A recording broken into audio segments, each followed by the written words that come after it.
they hate people in tents. I've never been in a bathroom like this before. They might be watching me have a pee at some point. Well, this is it, people. End of the line. I really thought it was finished, to be honest with you. I really thought this channel was over and there was nothing I could do. Today we're going to head to Driftwood Caravan site on the Yorkshire coast. We're going to check out this caravan site and then we're going to do a walk that I've wanted to do for a long time. We are going to walk to Spurn Point. Thank you for joining me on this adventure and let's start living the dream.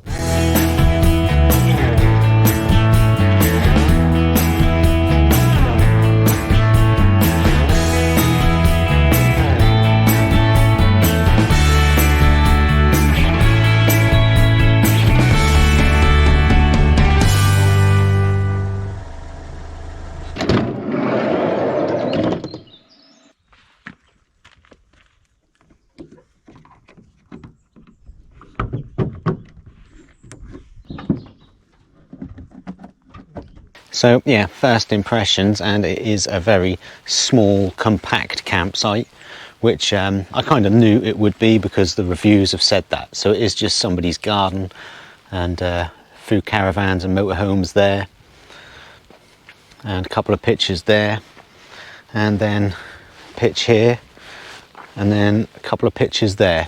So the pitches are actually spaced out a bit more than what I expected from reading the reviews. Yeah, some of them are better than others. This pitch here would probably be my preferred pitch.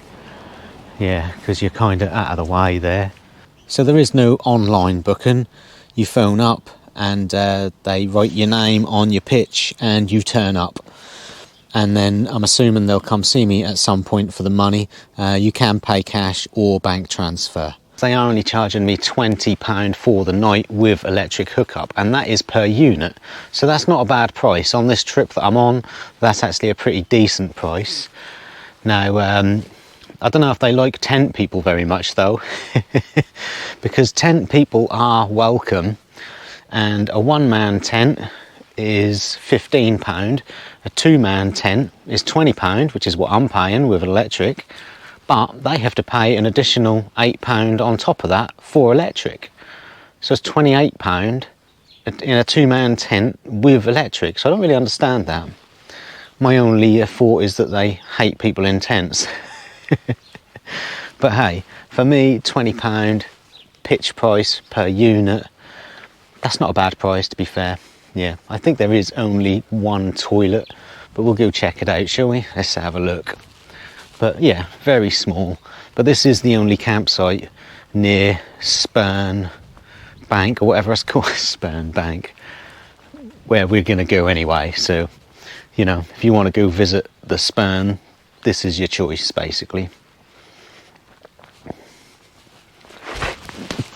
Whoa.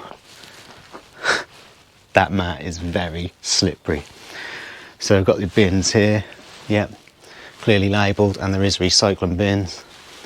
Toilets, yep, shared man and woman's.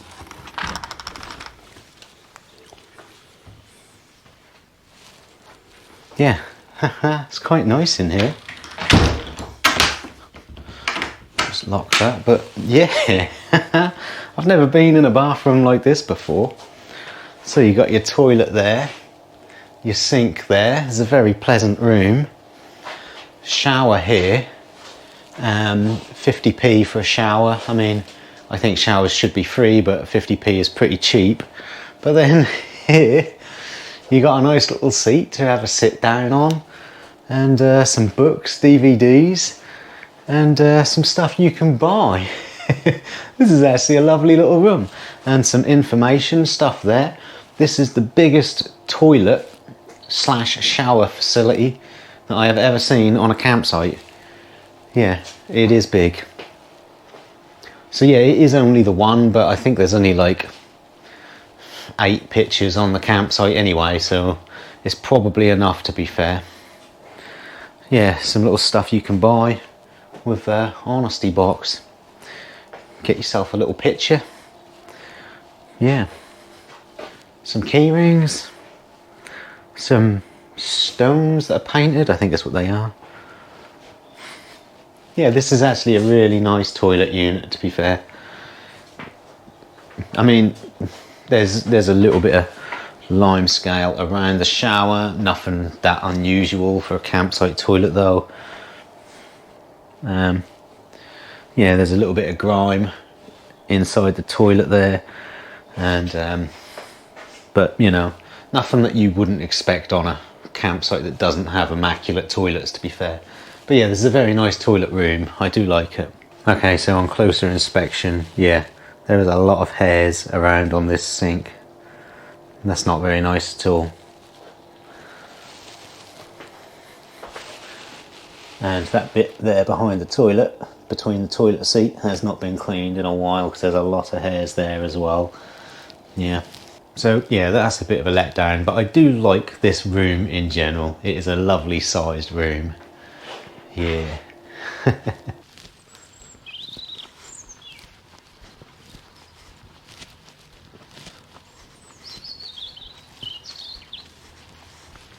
Well, the weather is supposed to get out nice a bit later on. Fingers crossed that it does anyway. But yeah, let's get out there and explore then, people. Let's see if we can walk all the way to the end of Spurn Point. Yeah, I've been wanting to do this walk for a while, so fingers crossed that we can get to the end and the sun actually comes out. Let's start living the dream.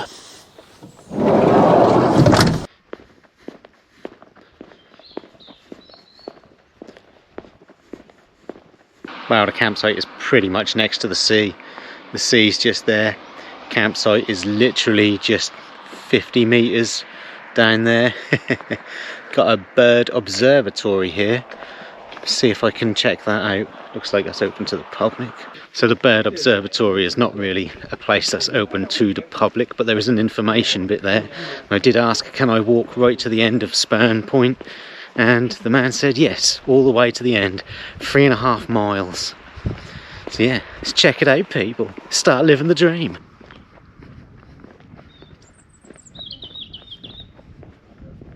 Pub just behind me there, right near the campsite.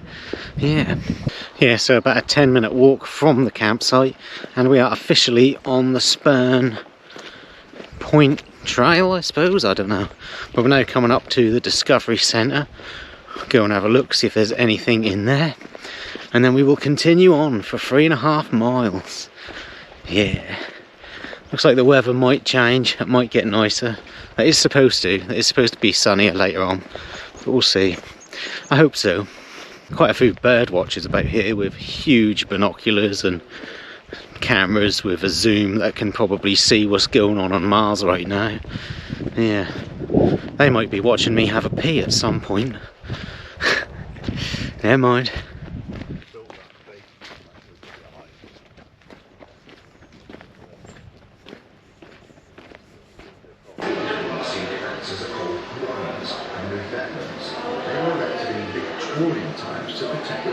Nice little cinema room, eh? Catch a movie. There's a cafe over there. I don't think there's much here, to be fair. Food information, things, books you can buy. Yeah, not really much in there, to be fair. Just that small little cinema room, and then the rest is pretty much just a cafeteria. Nice little pillbox.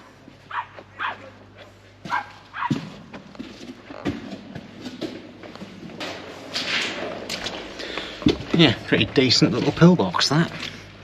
Anyway, let's get out there and start this walk properly then, people. No more messing about, let's crack on.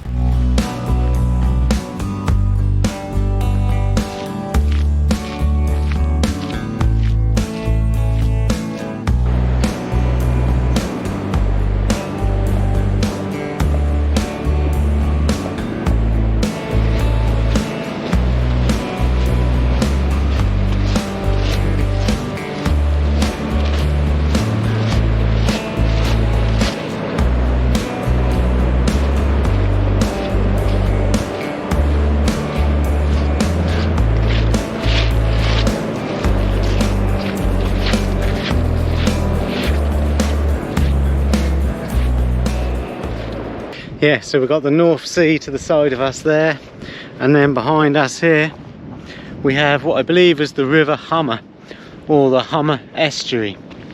And we're going to walk all the way down here between the two, right down to the end. There's a lighthouse over there. We're going to get to that lighthouse. We're going to walk to the furthest point. I'm looking forward to it. My legs are going to hurt though, because it's all sand. Yeah, my legs already hurt. I've been doing a lot of walking on this trip, but never mind. I've wanted to come out here and do this walk for a long time because, well, you know I love exploring places where there's water and water either side of us. So yeah, I'm gonna love this, aren't I? So on days when there is an exceptionally high tide, you do have to be careful because the tide can come in and flood this bit here, and then obviously you can get stranded out there. So yeah, but I think that's only in unusual high tides, so I don't think we have to worry about that today. I will admit, I didn't do any checking into that. No idea what the tide times are today, people. But hey, the bloke at the observatory place did say that I could walk all the way out here today. So I'm assuming he meant with the tide conditions as well, but we'll see. That's all part of the adventure, isn't it? What's the worst that can happen, eh? I get stuck out here for 6 hours whilst the tide is in. Yeah. Come on, Mr. Sun. Make an appearance for me. You know you want to.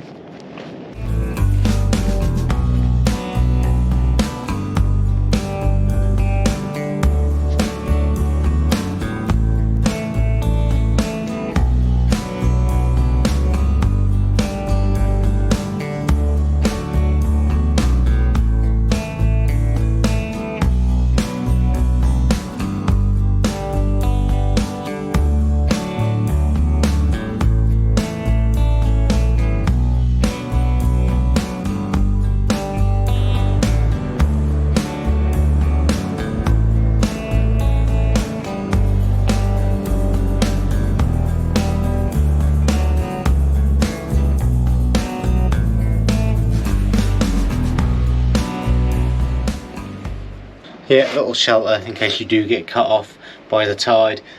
And there's even a little ghost here to keep you company, look. What more do you want, eh?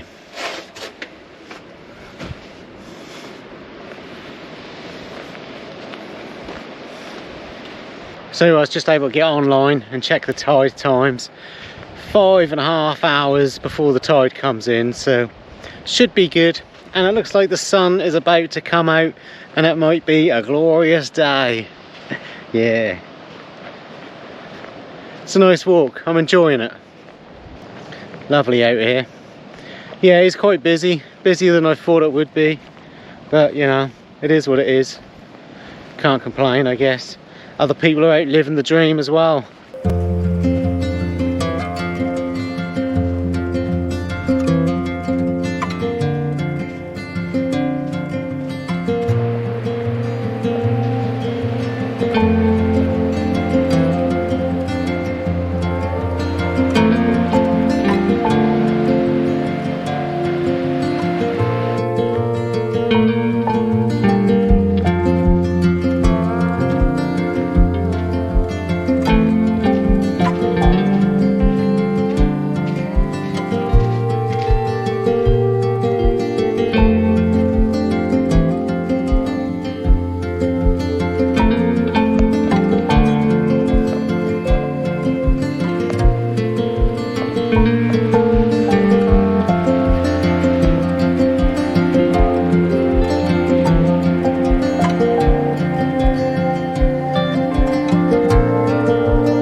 cool that is, eh?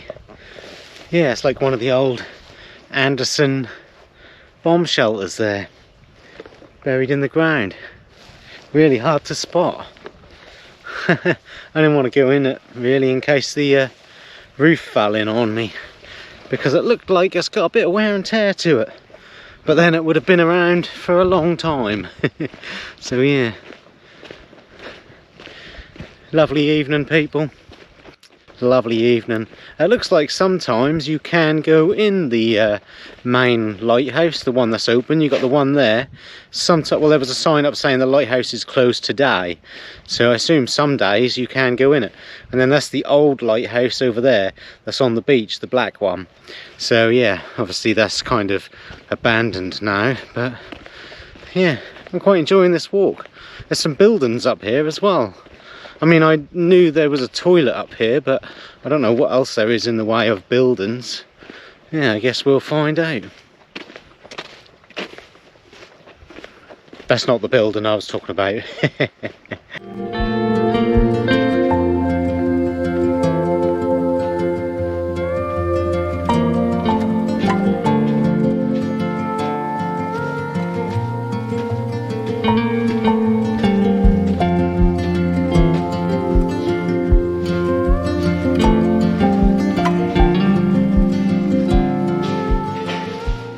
This is a gun storage for the Hummer Defence. Yeah, pretty good.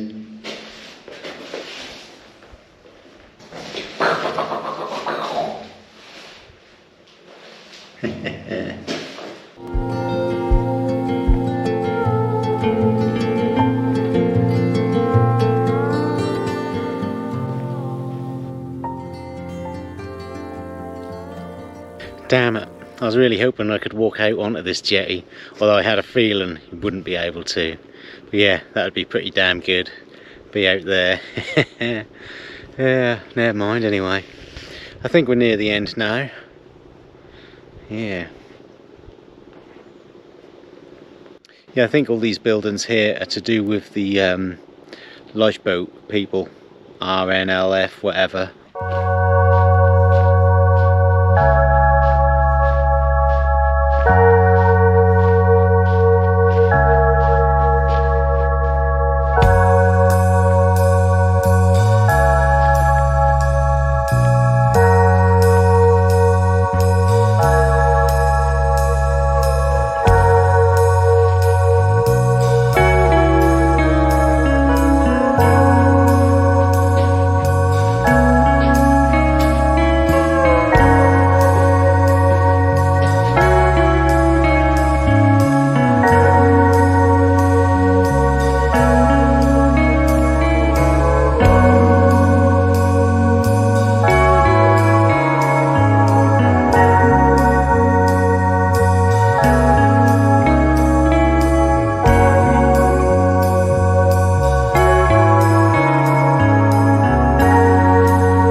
Well, this is it, people. End of the line.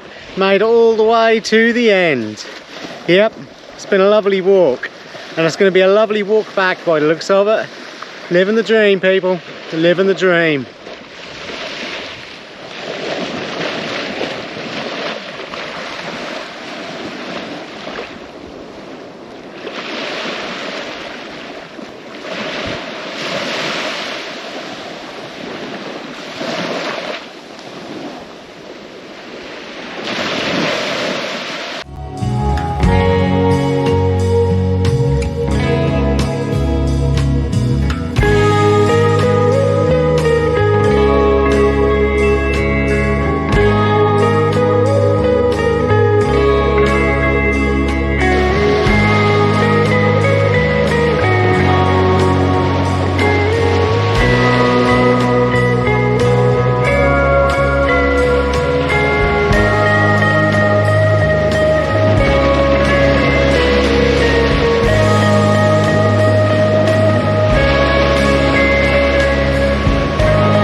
So some parts of this walk have been on like a concrete sort of track slash road like this, so it's been quite easy.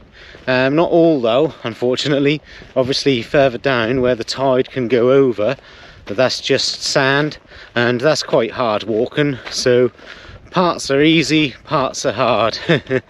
But you know, it's beach walking, isn't it? Parts of it are on the beach, and we all know what beach walking can be like in thick sand. But yeah, it's been a nice walk.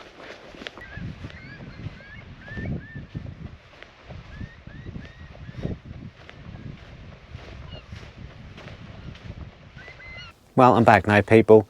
That's quite an enjoyable walk, to be fair. Yeah, despite the fact my legs are absolutely killing me. Yeah, gonna cook up some tea. It's nothing that exciting. I went in a shop on the way here and all they had was minced beef and chicken. And I don't like cooking chicken in the van. I'm always worried I'm gonna get food poisoning. So minced beef fried up with some cauliflower, broccoli and some sprouts. It'll be good though.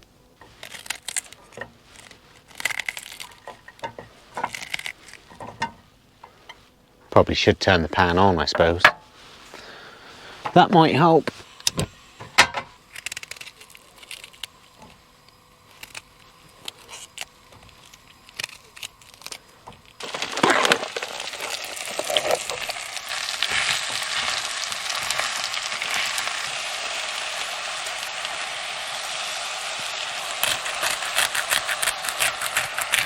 I'll add a bit of powdered cheese, people, and a bit of mayonnaise as well. Why not?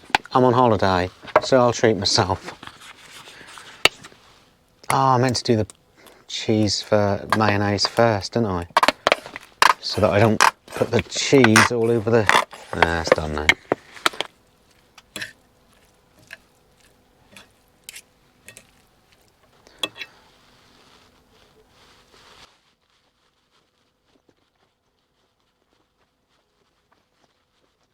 Well, the food went down pretty well, although I did nearly have a heart attack eating it, and it wasn't because there's so much fat in it, no.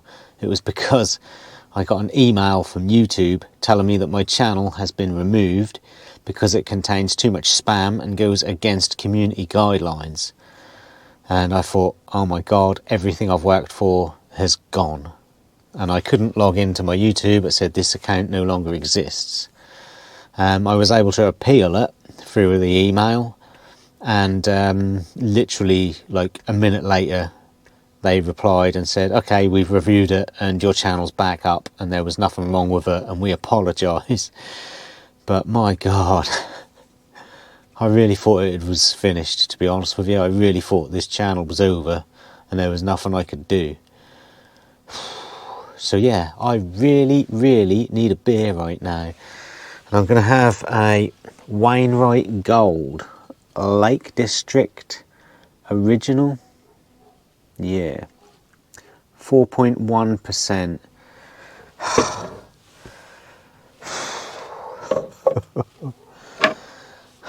I really need this. That was such a worry.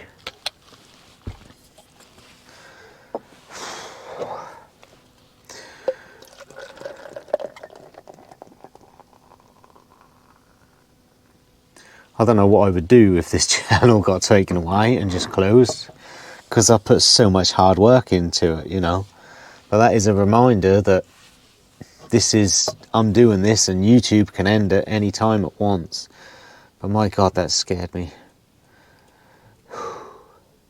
If you're new to the channel, by the way, I don't like gassy beers. I've got to get the gas out. So I would like to thank a few subscribers who bought me a beer recently.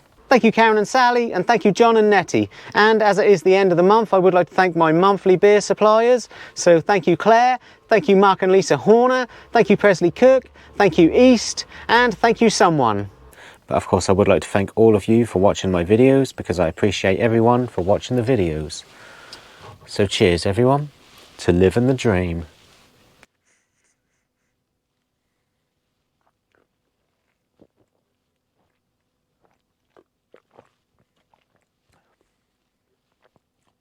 It's okay.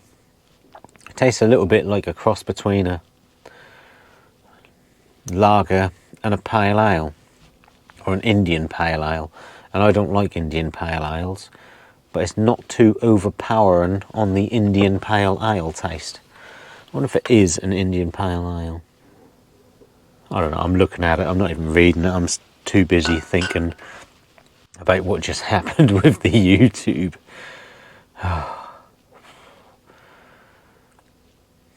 Anyway, I seem to have internet on this campsite. My mobile SIM router is working, so gonna watch some YouTube on the laptop. Let's go for a bit of Mr. Bean, eh people? Can't beat a bit of Mr. Bean.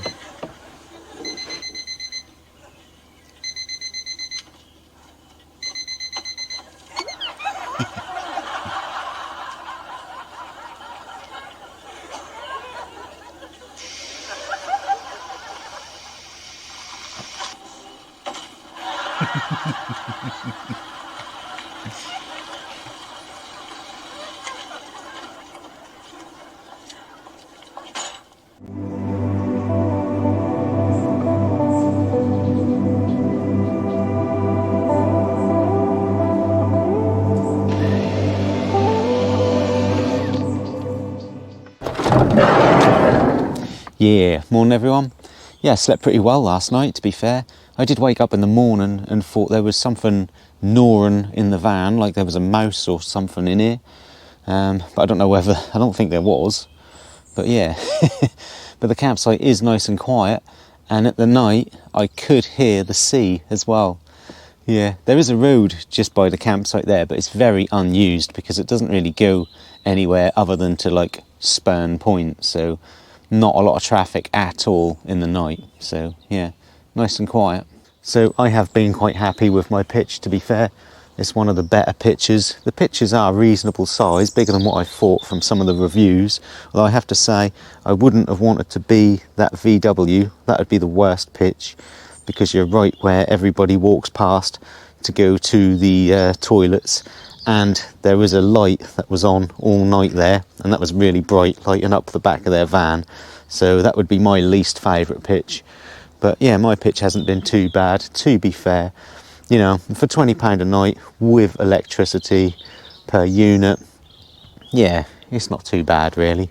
So Patrington is just under 10 miles away, and that'll be your nearest place for a shop or buses, and you can get the bus there to Wivensea or Hull.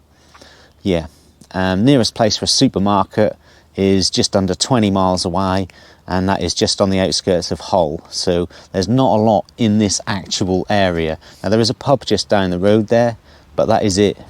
So this is the closest campsite that I'm aware of to Spurn Point. So if you want to do Spurn Point and you want to stay on a campsite that's walking distance, as far as I'm aware, this is the only campsite.